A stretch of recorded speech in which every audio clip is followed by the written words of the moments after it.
নমস্কার, আমি সুনিপা বন্দ্যোপাধ্যায়। আমি জ্যোতিষশাস্ত্রের নানান জানা অজানা দিক নিয়ে আপনাদের সামনে আবার এসেছি।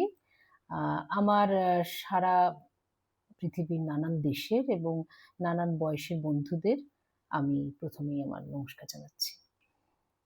আজকের আলোচনার বিষয় হলো রবি। রবির স্বক্ষেত্র হলো সিংহ রাশি। রবির তুঙ্গি ঘর মেষ রাশি এবং নিচস্থ ঘর হলো তুলা রাশি।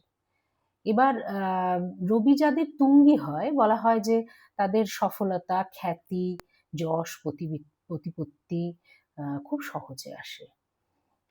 কিন্তু রাশিচক্রে নিচস্থ রবি হয়েও দেখা যায় যে অনেক পৃথিবীর নামকরা ব্যক্তিত্ব আছেন যাদের এই সফলতা খুব সহজেই এসেছে। যেমন আমি নাম করছি মাদাম কুরি, পণ্ডিত জওহরলাল নেহরু, ঐশ্বর্য রাই বচ্চন। এনাদের রবি নিচস্থ, কিন্তু রাশিচক্রে রবি নিচস্থ, কিন্তু এনারা পৃথিবী বিখ্যাত ব্যক্তিত্ব।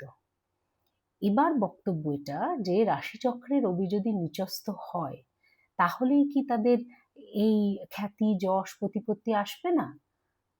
তার জন্য কিন্তু আমাদের হস্তরেখা এবং সর্বোপরি যেটা বিচার্য সেটা হলো বডি ল্যাঙ্গুয়েজ। এই তিনটে একসঙ্গে বিচার করলে আমরা বুঝতে পারবো যে রাশিচক্রে রবি নিচস্থ হলেও অনেক মানুষ সফলতা পাবেন। নিচস্থ রবি সবসময় বিফলতার কারণ হয় না। নমস্কার।